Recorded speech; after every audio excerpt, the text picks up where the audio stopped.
Assalamualaikum warahmatullahi wabarakatuh. Selamat datang di channel kesayangan Anda, Owner Media. Jangan lupa dukung terus channel ini dengan cara subscribe, like, dan share video ini agar bisa bermanfaat untuk yang lain.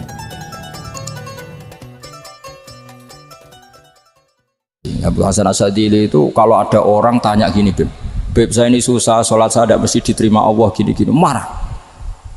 Gak usah. Kafa bika jazaan an radiyaka laka ahlan. Sudah kamu ditakdir pernah sujud itu sudah keren. Saya itu andaikan dapat kabar dari malaikat bahwa sholat kamu tidak diterima, saya tidak susah. Bukan karena sombong. Pernah ditakdir sholat sujud ning Allah itu keren. Kayak apa malunya kita ketemu Allah kemudian kita di bumi tidak pernah sujud. Makanya cara Abu Hasan Asyadili kowe ora usah mikir sholat ditampa taro ora usah mikir. Kowe ditakdir tau sujud itu hebat. Kafa bika jazaan an radiyaka laka ahlan. Cukup kamu mendapat balasan dari Allah, kamu pernah ditakdir sujud. Gak perlu ngaji alim alama, segowo sawi ngalor ngidul jalalain keren. Paling gak malaikat pernah melihat kamu, nggawa tak kitab kuwedi. Gak penting pahammu, gak penting. Karena isra bakat paham no. Jadi Abdul Hasan Asyadili adalah orang yang, dan itu Al-Hasani ya, dan itu Al-Hasani. Makanya macam-macam kita yang Al-Husaini sudah kita punya Faqih Muqaddam, punya banyak.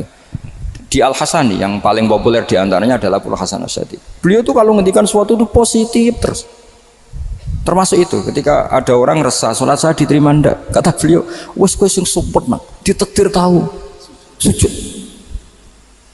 Saya itu sebetulnya kadang-kadang miris, wes sholatku tompo ta ora, tapi saya sangat sadili. Sangat-sangat sadil. Saya nggak pernah berdoa ya Allah ibadah kami jenengan terima ndak, karena takut kalau doa gitu keterusan itu terus ditompo ora ya. Akhirnya keterusan gitu. Akhirnya ngenes. Masa orang pernah sujud ngenes? Lama-lama gini setan masuk, apa artinya saya sujud ternyata nggak diterima. Lu wong kawula kok iskal tentang pernah sujud. Itu kan ibarat gini, kamu ngasih uang sama orang tua kamu, misalnya Habib Soleh ngasih uang Habib Ali, terus apa artinya tak kasih, kemudian beliau tidak terima kasih, itu kan lucu.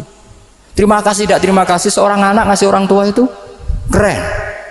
Makanya saya bangga dengan Habib Soleh ketika beliau mengumrohkan Habib Ali, sudah mendaftarkan haji Habib Ali. Gak usah mikir diterima apa enggak, wes keren, itu sudah perilaku yang keren, yang hebat. Makanya saya sering ada orang mau cerai tanya saya, Gus saya ini cerai gak, istri saya kurang ajar gini. Gak usah. Tapi bojoku lo judes. Uang di bojoku keren, paling gak kowe ra darani jomblo.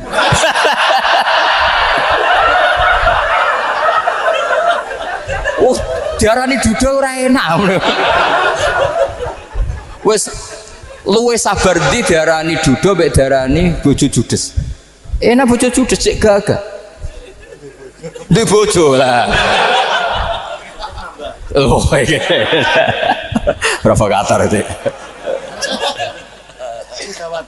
Jadi kafabika jazaan an radiyaka laka ahlan, sudah ditakdir pernah sujud itu sudah keren.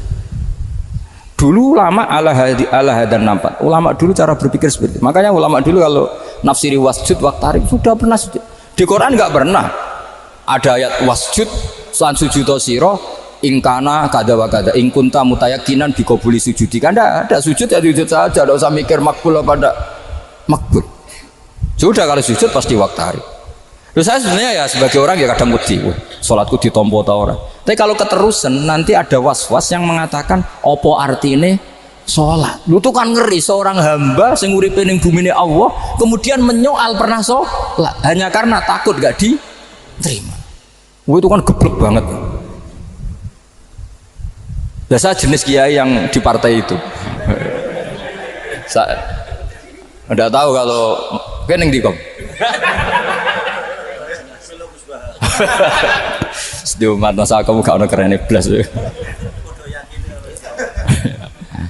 Jadi nanti kalau misalnya ada manhajnya Habib Soleh yang tidak seperti itu tidak apa-apa, mungkin supaya orang nggak takabur, nggak fakhr, sehingga makanya mulai dulu lama itu ya partainya kalau nggak rojak ya khauf. Nah saya ini yang terang-terangan ikut partai rojak saja, Pak. Partai rojak karena banyak yang sudah di partai khauf, tapi saya rojak yang bil ilmi tadi. Makanya Sayyidina Umar radhiyallahu anhu itu yang namanya sama sujud, saya itu punya kitab Habib Soleh pernah tak tunjukin tulisan tangan saya, muji-muji sujud. Sayyidina Umar ketika ditusuk seorang gila itu Majusi ya. Abu Lu'lu' terkenalnya itu Hulamul Mughirah terkenalnya, ditusuk, dia sahabat, beliau sahabat wali. Jadi nusuk Umar tuh kayak apa? Nusuk Mas Hakom aja dosa besar, apalagi nusuk Umar. Itu ketika ditusuk, dia itu ya punya dendam. Namanya manusia itu punya dendam. Maksudnya namanya orang kan mangkel sama yang nusuk.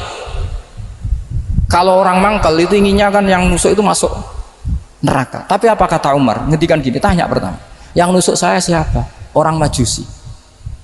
Orang Majusi, Hulamul Mughirah. Alhamdulillah alladzi lam yaj'al maniyati biyadi rajulin lam yasjud laka sajdatan yuhaju biha indaka yaumal qiyamah. Saya itu senang Gusti, yang nusuk saya orang yang nggak pernah sujud sama jenengan. Jika kalau saya dendam supaya dia masuk neraka, saya nggak takut orang itu nuntut sama saya. Tapi kalau dia pernah sujud, pernah sholat, kemudian dia masuk neraka karena nusuk saya, kemudian dia berargumentasi, saya pernah sujud ya Allah, kenapa engkau masukkan neraka? Saya tidak berani jawab ya Allah, saking hormatnya sama yang namanya sujud. Jadi kamane dendamnya kesampaian cara Jawa ya. Dendam dengan tanda kutip ya, tidak makna semestinya. Jadi mangkel mbek sing nusuk nak mlebu neraka pantas wong ora tau sujud wae Gusti gitu. Tapi kalau pernah sujud kemudian dia masuk neraka karena saya, bisa yuhajuni biya yaumal qiyamah. Jadi kayak apa sujud? Saya apa? Nabi itu kalau muji sujud sampai ngingatkan wa hatta takuna sajdatul wahidatu khairan minad dunya wa ma fiha. Nanti kalau kamu di akhirat ketemu Allah, kenangan terbaik kita apa? Di dunia pernah sujud. Keren kan? Cara ning pondok wis tau bayar seharian lho. Cara sowan kiai tau ngampopi Mas. Wis go jajan.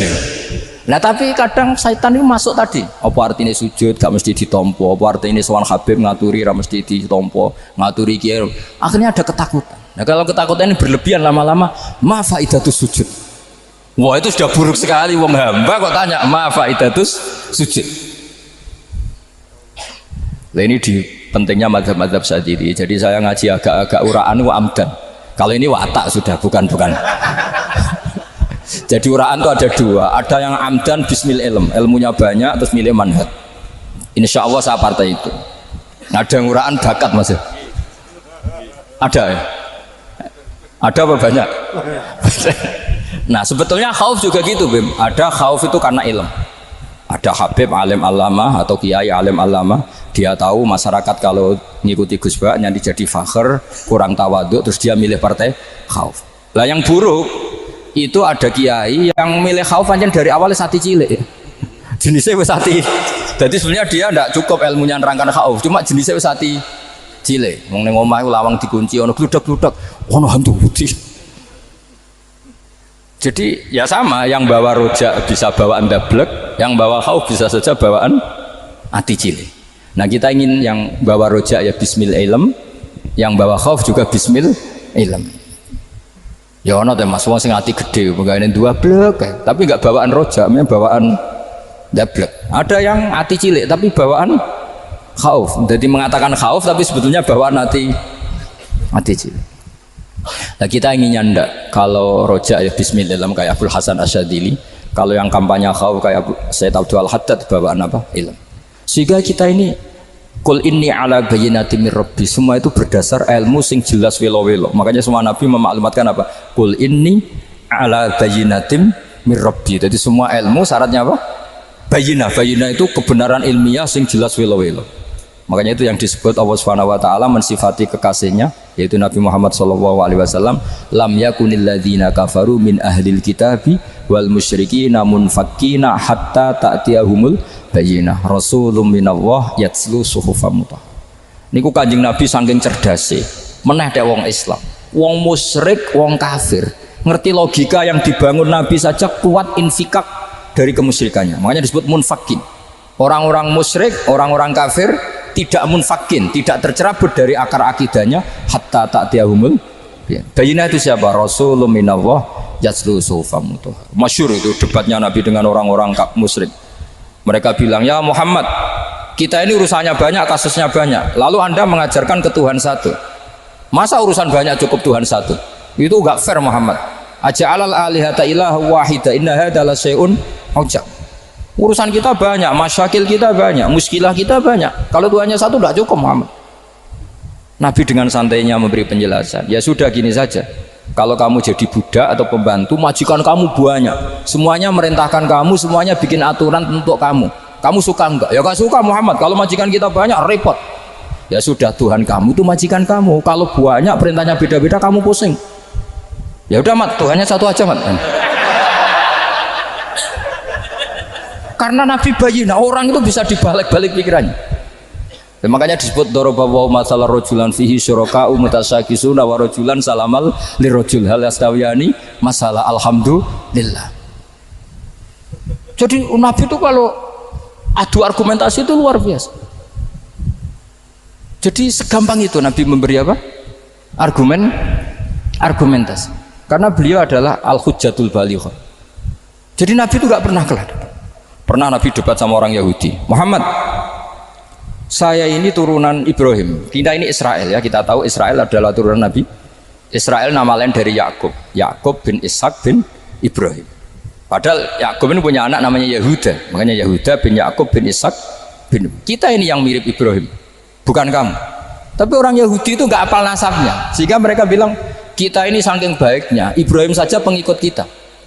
Terus digojlok oleh Nabi. Ibrahim itu buyute Yahuda.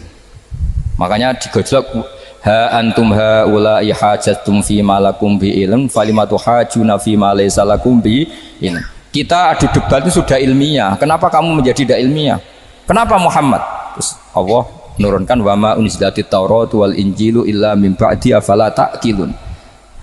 Artinya gini, kalau Ibrahim dikatakan Ibrahim Yahudiyah, itu sama dengan saya berkali-kali podo karo sampean saling ngendikan Mbah Zubair itu pengagumnya Gus Roji misalnya.